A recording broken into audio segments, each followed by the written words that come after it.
नमस्कार, आप देख रहे हैं अपना प्रदेश उत्तर प्रदेश उत्तराखंड। मैं हूं आपके साथ पूजा मोहन पांडे। बुलेटिन की शुरुआत करते हुए सबसे पहले आपको बता दें, नवाबों की नगरी लखनऊ, प्रयागराज और रायबरेली से आईएसआई की फंडिंग से संचालित मॉड्यूल से जुड़े 3 आतंकियों के पकड़े जाने के बाद एटीएस ने उनके 3 सहयोगियों को भी हिरासत में ले लिया। पूछताछ शुरू कर दी है। एक बार फिर से अयोध्या, काशी, मथुरा से लेकर उत्तर प्रदेश के बड़े शहरों में धमाकों की गहरी साजिश की परतें खुल रही हैं। बीते दिनों राष्ट्रपति रामनाथ कोविंद और प्रधानमंत्री नरेंद्र मोदी के प्रदेश में हुए दौरों के दौरान इनकी गतिविधियों को लेकर के भी छानबीन तेज की गई। आपको बता दें कि विधानसभा चुनाव से आने पहले सूबे में जिस तरीके से आतंकी संगठनों के अलग अलग मॉड्यूल की सक्रियता सामने आ रही है, उससे सुरक्षा एजेंसियों को जो चुनौतियां मिली हैं वो कई गुना बढ़ गई हैं।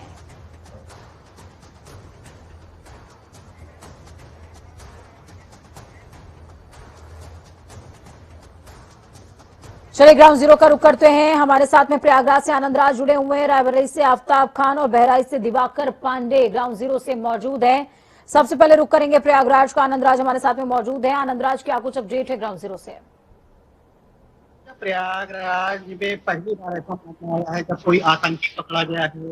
दरअसल प्रयागराज का करैली इलाका काफी दिनों से सेंसिटिव माना जाता था और एटीएस के रास्ते पर रहता था, लेकिन हालांकि कोई आतंकी कभी सामने नहीं आता था।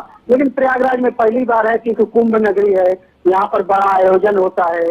हर साल माघ मेला, 6 साल पे अर्ध कुंभ और 12 साल पे महाकुंभ होता है। और सबसे बड़ी बात, यहाँ पे करोड़ों रुपए, करोड़ों लोगों की जनता इकट्ठा होती है। एक अलग जिला बनाया जाता है, तो आतंकियों का एक बड़ा सेंटर हो सकता है। तो इसलिए यहाँ पर प्रयागराज में एक आतंकी पकड़े जाने की वजह से थोड़ी सी दलकरे मड़ी है। ठीक है आनंद, मैं आपको बता दूं और तमाम दर्शकों को भी आपके साथ बता दूं कि जिस समय मैं आपसे बात कर रही हूं, तौकीर भी हमारे साथ राजधानी लखनऊ से जुड़ चुके हैं। तौकीर, मैं आपके पास एकदम लास्ट में आऊंगी कि क्या कुछ अपडेट है इस पूरे मामले में, उसको लेने के लिए रायबरेली का रुख करते हैं। आफ्ताब हमारे साथ में मौजूद है। आफ्ताब, ग्राउंड जीरो की क्या हालचाल है? क्योंकि इस तरीके की बातें निकल करके भी सामने आ रही है कि ये लोग जो पकड़े गए हैं वो आम जनजीवन बिता रहे थे, लेकिन ऐसे में जब उनको पकड़ा गया तो लोग बहुत ज्यादा परेशान है। सबसे ज्यादा परेशान उनके परिजन है।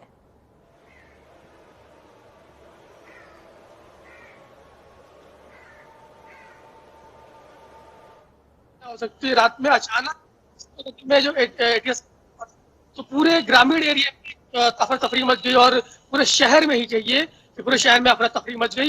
लोगों को पता ही नहीं चल पाया कि अचानक क्या हो गया। लोगों से जब बात की गई तो उनके दोस्तों ने और उनके पत्नी ने उनकी बताया कि ऐसा कुछ नहीं है, गलत आरोप लगा रहे हैं और गलत जगह चले जा रहे हैं। लेकिन अगर बात उनके दोस्तों की जाए तो दोस्तों ने कहीं ना कहीं ये बताया कि हाँ, प्रयागराज आना जाना था, कुंडा भी आना जाना था उनका अक्सर, और लखनऊ से भी तार उनके जुड़े हुए थे। तो कहीं ना कहीं थोड़ा बहुत तो लग ही रहा है कि इस मामले में कुछ ना कुछ इन्वॉल्वमेंट है ही है। लेकिन इसको लेकर पूरे ही शहर में काफी माहौल गर्म है। ठीक है, बहराइच का रुख करते हैं। हमारे साथ में दिवाकर पांडे जुड़े हुए हैं। दिवाकर, क्या कुछ अपडेट है ग्राउंड जीरो से? क्योंकि ऐसा कहा जा रहा है कि बहराइच से जिन लोगों को गिरफ्तार किया गया है उनके घर से बिना नंबर प्लेट की गाड़ी भी मिली है। पूजा, मैं आपको ये बताना चाहूंगा कि जिस अबू बकर की गिरफ्तारी दिल्ली से हुई है उसका बहराइच से कनेक्शन है। बहराइच के थाना कैसरगंज के प्यारेपुर में उसका घर है। और जब सुबह हमारी उनके परिजनों से बात हुई, जैसा कि सुबह जनता टीवी ने दिखाया भी था, उनके परिजनों का ये कहना था कि ये लोग पहले सऊदी अरब में रहते थे। सन 2013 में ये लोग सऊदी अरब से लौटे थे और उसके बाद जो अबू बकर पकड़ा गया है, ये 2 भाई हैं। इनकी शिक्षा दीक्षा उसके बाद सहारनपुर में देवबंद में हुई है और करीब 6-7 महीने बाद ये बहराइच अपने पैतृक गांव आए थे। और लगभग 1 हफ्ते पूर्व ये अबू बकर जमात के सिलसिले में दिल्ली गया हुआ था और वहीं से इसकी गिरफ्तारी हुई है। फिलहाल अबू बकर की गिरफ्तारी के बाद बहराइच में सुरक्षा एजेंसियां बिल्कुल चौकन्नी हो गई हैं। और क्योंकि भारत जो बहराइच है वो भारत नेपाल सीमा से लगा हुआ है। बिल्कुल ठीक है। प्रयागराज से आनंद हमारे साथ जुड़े हुए हैं। आनंद, मैं आपसे ये समझना चाहूंगी कि क्या इन तमाम लोगों से जो जुड़े हुए लोग थे, जैसे परिजनों की बात कर लें या और तमाम लोगों की बात कर लें, क्योंकि कनेक्शंस निकल करके सामने आ रहे हैं, लगातार एक चेन है, क्या उनको भी डिटेन करने का काम हो रहा है क्या?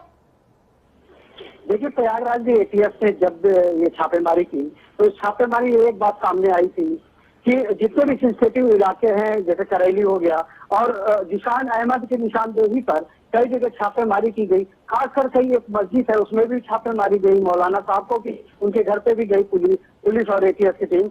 और जब ये जांच की गई तो सारे लोग के जो मोबाइल फोन से पहले तो रखवाली हो जाते थे। और एक बात और ये कहते, जिशान अहमद यही इलाहाबाद का ही कॉलेज है डीम्ड यूनिवर्सिटी, वहां से MBA किया हुआ है और उसने वहां पढ़ाई करने के बाद वो आपका अरब चला गया। अरब से वापस जब लॉकडाउन हुआ तो उसे इंडिया आकर दूसरे काम शुरू करने पड़े। ये खजूर का जो बिजनेस होता है इसने ऑनलाइन शुरू किया था, उसके बाद से ये पाकिस्तान। ठीक है, आपके पास मैं लौटती हूँ, लखनऊ का रुख करते हैं। राजधानी लखनऊ से तौकीर हमारे साथ में जुड़े हुए हैं। तौकीर, रिमांड पर लिया गया है इन तमाम लोगों को और लगातार गिरफ्तारियां न सिर्फ उत्तर प्रदेश में बल्कि देश के अलग अलग राज्यों में भी इस समय चल रही है। उत्तर प्रदेश इस लिहाज से भी बेहद इंपॉर्टेंट है, आगामी चुनाव होने वाले हैं। धार्मिक स्थलों की बात करें, लोगों की मानवता से जुड़े तमाम ऐसे केंद्र हैं उत्तर प्रदेश के अंदर जिनको दहलाया जाए। अगर सीरियल ब्लास्ट की अगर प्लानिंग यहां पर की जाए तो पूरा देश दहलता है। देखिए, इसको पहले तो दो तरीके से देखना होगा हमें कि ये जो कार्रवाई हुई है सिर्फ ये उत्तर प्रदेश ATS की नहीं है, इसमें मुंबई ATS भी शामिल है, इसमें और दिल्ली की जो स्पेशल सेल है वो भी शामिल है। मुंबई से जान मोहम्मद नाम के एक आदमी की गिरफ्तारी हुई थी, जिसके बाद उसकी निशानदेही पर सारे जो गिरफ्तारी शुरू हुई वो अलग अलग प्रदेशों में, चाहे वो दिल्ली की बात करें चाहे उत्तर प्रदेश में। जान मोहम्मद जो दाऊद इब्राहिम जो गैंग है, डी गैंग है, उससे जुड़ा हुआ बताया जा रहा है। और बताया यह भी जा रहा है कि इन लोग जो गुमराह करके लड़कों को उनसे इस तरह के ब्लास्ट कराने की साजिश तैयार कर रहे थे। लेकिन सबसे बड़ी बात यह है कि इसमें फंडिंग जो है वो कहीं ना कहीं टेररिस्ट ग्रुप को जो फंडिंग हो रही थी वो फंडिंग जो अंडरवर्ल्ड से हो रही थी। तो ये दो तरह के मॉड्यूल पे काम हो रहा था। एक लेयर वो है जो अंडरवर्ल्ड से जुड़ी हुई है और दूसरी वो नए लड़कों को गुमराह करके उनको दूसरे ट्रैक पे ले जाके उनसे इस तरह के काम कराने की कोशिश कर रही थी। हम बात करेंगे इलाहाबाद के जिशान की, जिसको गिरफ्तार किया गया, जिसके पास एक लाइव IED भी मिली थी जिसको बाद में निष्क्रिय किया गया। जो जिशान है उसकी निशानदेही पर ही लखनऊ में गिरफ्तारी हुई आमिर की। आमिर के साथ ही उसको दो भाइयों को भी गिरफ्तार किया गया था, लेकिन बाद में पूछताछ के बाद उनको फिलहाल छोड़ दिया गया है। लेकिन आज 3 नई गिरफ्तारियां हुई हैं, जिसमें हबीब नाम है उसका और इसके अलावा 2 लोग और हैं उनके साथी, जिनको फिलहाल UP ATS ने गिरफ्तार किया है, जिनसे पूछताछ चल रही है। और वहीं कोर्ट ने जो कल 3 गिरफ्तार हुए थे उनको 14 दिन की न्यायिक रिमांड भी पुलिस को दी है, जिनसे पूछताछ की जाएगी। तो फिलहाल इस पूरी जो मोडस ऑपरेंडी है पुलिस की, उसमें नजर आता है कि आगामी त्योहार जो होने वाले हैं और इसके अलावा जो पॉलिटिकल इवेंट शुरू हो चुके हैं उत्तर प्रदेश में, उसको लेकर ATS ने काफी सावधानी से इस पूरे गैंग को बस किया है और कहीं ना कहीं एक बड़ी कामयाबी मानी जा रही है, क्योंकि कुछ महीने बाद ही यहाँ पर चुनाव है और इसके अलावा जो बड़े त्योहार हैं, जो क्राउड वाले त्योहार हैं, जैसे दशहरा है या दिवाली है, इस तरह के त्योहारों में काफी भीड़ इकट्ठा होती है। तो ऐसे में ये एक बड़ी साजिश को नाकाम किया है UP ATS ने। दशहरा और दिवाली का तौकीर आप जिक्र कर रहे हैं तो मेरे जहन में अयोध्या की तस्वीरें बार बार आ रही हैं, क्योंकि अयोध्या में सघन चेकिंग का जो क्रम है वो लगातार जारी है। क्या प्रयागराज में भी ऐसी तस्वीरें हैं आनंद?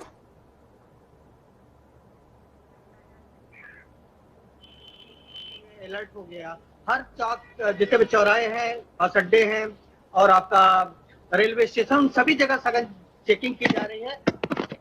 ठीक है, बहुत शुक्रिया आप चारों का हमारे साथ जुड़ने के लिए, अहम जानकारी ग्राउंड जीरो से साझा करने के लिए। आपने देखा, समझा और जाना कि किस तरीके से तमाम जो ये पूरा मिशन है इसको आगे बढ़ाया जा रहा है, अकम्प्लिश करने की पूरी कोशिश है। लखनऊ से मुख्यमंत्री योगी आदित्यनाथ जो है वो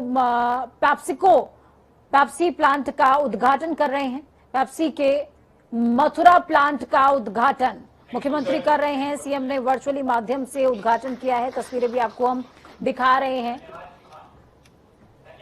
मथुरा का जो पेप्सिको प्लांट है उसका उद्घाटन वर्चुअली मुख्यमंत्री ने किया है। तस्वीरें सीधे आपकी टीवी स्क्रीन पर, ये लाइव तस्वीरें हैं।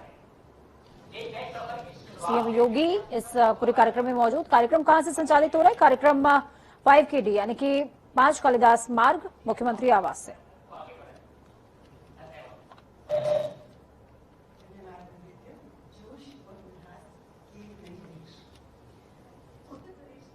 मुख्यमंत्री श्री योगी आदित्यनाथ जी एक नए उत्तर प्रदेश के सपने से जुड़े।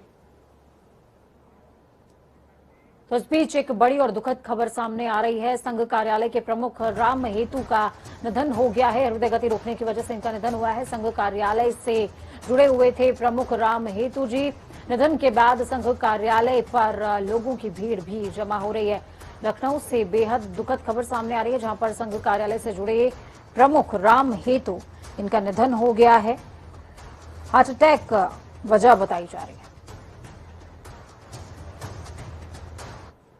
प्रधानमंत्री नरेंद्र मोदी लखनऊ में आयोजित 3 दिवसीय फ्लैगशिप परियोजनाओं के कार्यक्रम के दौरान प्रधानमंत्री आवास योजना शहरी के 75,000 लाभार्थियों को उनके पूर्ण हो चुके आवास की चाबियां सौंपने वाले हैं। ये कार्यक्रम 26 से 28 सितंबर के बीच प्रस्तावित है। पीएम मोदी का पहले 26 को यहां आने का कार्यक्रम था, लेकिन अमेरिका जाने की वजह से अब 28 सितंबर को उनके कार्यक्रम आने की संभावना है। 3 दिवसीय समारोह में सभी राज्यों के नगरीय क्षेत्रों में हो रहे सकारात्मक सुधार, बदलाव और उपलब्धियों की प्रदर्शनी भी लगाई जाएगी। आपको बता दें कि प्रधानमंत्री नरेंद्र मोदी से प्रदेश में नगर विकास की 75 परियोजनाओं का लोकार्पण और शिलान्यास भी कराने की तैयारी की जा रही है। उत्तर प्रदेश के मुख्यमंत्री योगी आदित्यनाथ ने ग्रामीण मार्गों का लोकार्पण और शिलान्यास कार्यक्रम में वो शामिल हुए। इस दौरान उन्होंने ग्रामीण मार्गों के निर्माण कार्य का शुभारंभ और नवीनीकरण कार्य का वीडियो कॉन्फ्रेंसिंग के माध्यम से लोकार्पण और शिलान्यास किया है। इस दौरान योगी ने कहा कि सड़क आवागमन के माध्यम ही नहीं होते, बल्कि ग्रामीण अर्थव्यवस्था को मजबूत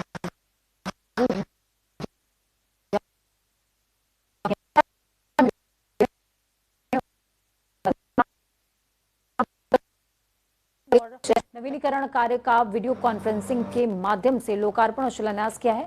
इस दौरान योगी ने कहा कि सड़क आवागमन के माध्यम ही नहीं होते, बल्कि ग्रामीण अर्थव्यवस्था को मजबूत करने का माध्यम भी है। दुनिया में जो भी देश विकसित हुए हैं, उनके पीछे उनका मजबूत इंफ्रास्ट्रक्चर है। तो वहीं उन्होंने कहा कि उत्तर प्रदेश जैसे राज्य में जहां ज्यादातर आबादी गांवों में रहती है, वहां अगर आवागमन के अच्छे मार्ग नहीं होंगे तो स्वाभाविक तौर पर वहां की अर्थव्यवस्था मजबूत नहीं हो सकती। जिसके लिए अच्छी सड़कें बेहद महत्वपूर्ण है। सर, रिन्यूअल के जो उत्तर प्रदेश सरकार ने 500 आबादी के सभी राजस्व गांव और मजरों को कनेक्टिविटी से आच्छादित करने के बाद नक्सल प्रभावित उन सभी गांवों को भी जो 250 की आबादी से ऊपर के थे, उन्हें भी सड़क मार्ग से जोड़ने का एक अद्भुत कार्य तो समय पे किया ही। आज उन्हीं सब कार्यों के यहाँ पर उद्घाटन और लोकार्पण का कार्यक्रम पूरी भव्यता के साथ संपन्न हो रहा है, जिसमें हमारे सभी जिला पंचायत के अध्यक्षगण, हमारे सभी माननीय सांसद, विधायकगण इस कार्यक्रम के साथ जुड़े हुए हैं। सबसे बड़ी बात यह है कि इसमें एफडीआर की एक नई तकनीक को भी जोड़ा गया है। तो वहीं मेरठ के सरधना से भारतीय जनता पार्टी के विधायक संगीत सोम का एक बार फिर से इंटरनेट मीडिया पर वीडियो वायरल हो रहा है, जिसके बाद वो सुर्खियों में छाए हुए हैं। वीडियो में उन्होंने तंज कसते हुए कहा कि अभी तो गृह मंत्री अमित शाह को भी नहीं पता कि चुनाव कहां से लड़ना है। बयानों को लेकर संगीत सोम पहले भी विवादों में रहे हैं। दरअसल सरधना विधायक संगीत सोम करीबन 6 दिन पहले नगला ऑर्डर और आखेपुर तमाम गांवों में गए हुए थे, जहां उन्होंने अपनी ही पार्टी के शीर्ष नेताओं के खिलाफ विवादित बयान दे दिया है। उनकी 1 मिनट 58 सेकंड की वीडियो इंटरनेट मीडिया पर वायरल हो रही है। इतने लोग इस तरीके के घूम रहे हैं, इनकी कहां से चक्री चल रही, मैं सबकी जान रहा, लेकिन इन सबकी चक्री से ना मैं डरता। इनकी चक्री को तो मैं चक्कर में घुमा दूंगा, लेकिन तब इकट्ठे रहो, बाकी मैं देख लूंगा। हिम्मत क्या? आज कोई आवेगा, मेरा टिकट हो गया साहब, मेरा टिकट हो गया साहब। कोई कहेगा मेरा हो गया 200%। अरे भाई, अभी तो मीटिंग एक हुई नहीं, अभी तो अमित शाह जी को भी नहीं पता उन्हें कहां से लड़ना। तुम्हें कैसे पता लग गया भाई? तुम्हें पता नहीं किसने टिकट दे दिया, खाली जेब में धर दिया टिकट। उन्हें नहीं पता किसने दे दिया। अभी मीटिंग हुई नहीं, पार्टी रोज कह रही है कि कोई भी आदमी ना कहे कि टिकट मेरा हो गया, पार्टी से निकाल देंगे। आज वे लोग भी कह रहे जो अब तक पार्टी में नहीं, वे भी कह रहे मेरा टिकट हो गया। अरे भाई, यो टिकट बस का नहीं है, रेल का भी वेटिंग है। यो संगीत सोम का टिकट ऐसे ही नहीं मिला। जो संगीत सोम को टिकट इस 24 दिमाग इकट्ठा होकर इन्होंने अपने हाथ को मार के जब मिला टिकट। वहीं यूपी में विधानसभा चुनावों को लेकर सियासी माहौल गर्मा गया है। ऐसे में नेताओं के बीच जुबानी रंग और तेज हो गई है। इसी बीच अब्बा जान शब्द के बाद अब चाचा जान भी चर्चा में आ गया है। भारतीय किसान यूनियन के प्रवक्ता राकेश टिकैत ने चाचा जान शब्द का इस्तेमाल किया। राकेश टिकैत ने AIMIM प्रमुख असदुद्दीन ओवैसी को बीजेपी का चाचा जान कहा है। दरअसल टिकैत एक सभा को संबोधित कर रहे थे। इस दौरान टिकैत ने बीजेपी पर जबरदस्त हमला बोला। टिकैत ने कहा बीजेपी के चचा जान असदुद्दीन ओवैसी यूपी आ गए हैं। अगर ओवैसी बीजेपी को गाली भी देंगे तब भी उनके खिलाफ कोई केस दर्ज नहीं होगा, क्योंकि बीजेपी और ओवैसी एक ही टीम है। चाचा जान आ चुका है उत्तर प्रदेश में, ओवैसी नाम का इनका चाचा जान है, बीजेपी का चाचा जान, और आ चुका है उत्तर प्रदेश में। उसका सहारा लेंगे, उसको फुल आशीर्वाद है। वो गाली देगा, ये कोई मुकदमा दर्ज नहीं करेंगे।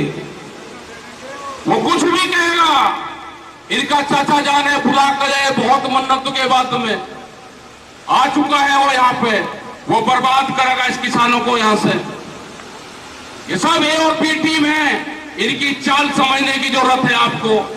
और आपने देख भी लिया होगा, ये षड्यंत्र रचेंगे, ये चुनाव के टाइम पे भी षड्यंत्र रचेंगे। आपने जिला पंचायत में देखा, अगर बागपत के लोग मजबूत ना होते तो कोई जीत सकता था? क्रांतिकारी लोग थे बागपत के।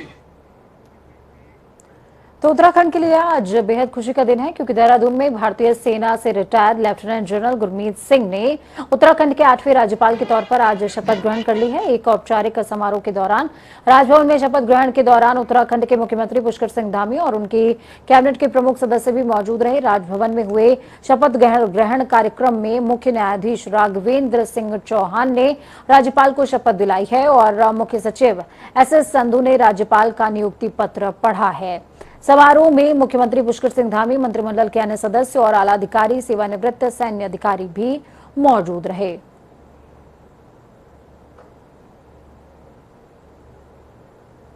शपथ लेता हूं कि मैं आम आदमी पार्टी के वरिष्ठ नेता और मुख्यमंत्री पद के दावेदार कर्नल अजय कोठियाल आज रुद्रपुर के दौरे पर रहे। तो वहीं अजय कोठियाल ने प्रेस कॉन्फ्रेंस करते हुए फौज में उन्हें जो बताया और सिखाया गया है उसके अनुसार राजनीतिक दिशा में उनकी पार्टी सही चल रही है, तभी तो विरोधी भड़क रहे हैं, ऐसा कहते नजर आए। इसके साथ ही उन्होंने कहा कि दोनों ही पार्टियों ने जनता को लूटने का काम किया, बेरोजगारी चरम पर है, अब जनता तीसरे विकल्प के तौर पर आम आदमी पार्टी को देख रही है। जो मैंने फौज में सीखा है कि अगर इंडियन आर्मी की एक टुकड़ी पाकिस्तान या चीन की आर्मी के किसी पोस्ट पे हमला करने जा रही है तो यकीनन पाकिस्तान या चीन की जो पोस्ट है वहां से गोली चलेगी। अगर गोली नहीं चली जब इंडियन आर्मी की टुकड़ी हमला करने जा रही है और अगर सामने से गोली नहीं चली दुश्मन की तरफ से, तो दो ही कारण हो सकते हैं, या तो हमारा हमले की जो दिशा है वो गलत है और या फिर हम एम्बुश में फंसने जा रहे हैं। यहाँ पे जब आम आदमी पार्टी धीरे धीरे तरक्की कर रही है, जनता के बीच में जा रही है, तो इसको बीजेपी से भी गोलियां चल रही हैं, कांग्रेस से भी गोलियां चल रही है। इसका मतलब हमारी जो दिशा है वो बिल्कुल सही है। उत्तराखंड में कांग्रेस और बीजेपी में तू डाल डाल में पात पात का खेल शुरू हो चुका है। कांग्रेस ने 3 सितंबर को खटीमा से पहले चरण की परिवर्तन यात्रा निकाली थी, तो वहीं इसके तोड़ में बीजेपी ने भी 3 सितंबर को ही जन आशीर्वाद यात्रा निकालने का प्लान बना लिया। अब कांग्रेस 17 सितंबर को हरिद्वार में गंगा पूजन के बाद दूसरे चरण की परिवर्तन यात्रा का आगाज करेगी। ये यात्रा 17 सितंबर से 20 सितंबर तक संचालित की जाएगी और 20 सितंबर को कनखल में जनसभा और यात्रा का समापन होगा। तो वहीं कांग्रेस प्रवक्ता प्रतिमा सिंह का साफ तौर पर कहना है कि खटीमा यात्रा से काफी बेहतर संदेश जनता के बीच गया है, तो अब अगला चरण हरिद्वार से शुरू होगा, तो इसका जवाब बीजेपी को देते नहीं बनेगा। देखिए, जिस तरीके से आपने देखा कि परिवर्तन यात्रा का जो हमारा पहला फेज था वो बहुत ही सफल हुआ। आपने देखा कांग्रेस जन के साथ साथ आम जनमानस जो था वो भी उसने जन सैलाब बन करके उसमें उमड़ा था। इसीलिए नेक्स्ट जो स्टेज है वो हरिद्वार की है। हरिद्वार की हर की पौड़ी की माँ गंगा की आरती के साथ हम इस परिवर्तन यात्रा का शुभारंभ करेंगे। शाम को आरती होगी, उसके बाद हर की पौड़ी से हम प्रस्थान करेंगे ज्वालापुर की तरफ और वहां से सभाएं करते हुए हम आगे बढ़ेंगे। हरिद्वार की सभी विधानसभा सीटों और ऋषिकेश की विधानसभा सीटों को कवर करते हुए ये 3 दिन का पूरा कार्यक्रम है और 3 दिन बाद जो है, और बिल्कुल इस परिवर्तन यात्रा में भारतीय जनता पार्टी की जितनी भी जन विरोधी नीतियां हैं जो हमने परिवर्तन यात्रा 1 में भी जनता के सामने रखने का भरसक प्रयास किया और जनता ने उसे स्वीकारा भी है, क्यों ये दर्शाता है कि भारतीय जनता पार्टी ने सिर्फ और सिर्फ जन विरोधी नीतियों पर ही काम किया है और जनता के लिए कुछ भी नहीं किया। चलिए ग्राउंड जीरो का रुख करते हैं। अजीत काम्बोज हमारे साथ में लाइव जुड़े हुए हैं। अजीत, क्या कुछ अपडेट है? परिवर्तन यात्रा के दूसरे चरण का आगाज 17 सितंबर से होने वाला है और इस बार टारगेट जो है वो गढ़वाल होने का होगा। बिल्कुल पूजा, जिस तरह से उत्तराखंड में अगर कांग्रेस की बात की जाए तो परिवर्तन यात्रा के माध्यम से एक सरकार को घेरने की कोशिश जरूर उत्तराखंड कांग्रेस की तरफ से की जा रही है, लेकिन 3 सितंबर से जब खटीमा में परिवर्तन यात्रा का आगाज हुआ तो उसकी परिस्थितियां कुछ अलग थी और अब परिस्थितियां काफी बदल चुकी हैं। कुछ ही दिन पहले भाजपा के साथ जो शामिल हुए हैं कांग्रेस के विधायक राजकुमार, अब उनका तोड़ कैसे कांग्रेस को निकालना होगा, इसको लेकर कांग्रेस को समझना होगा।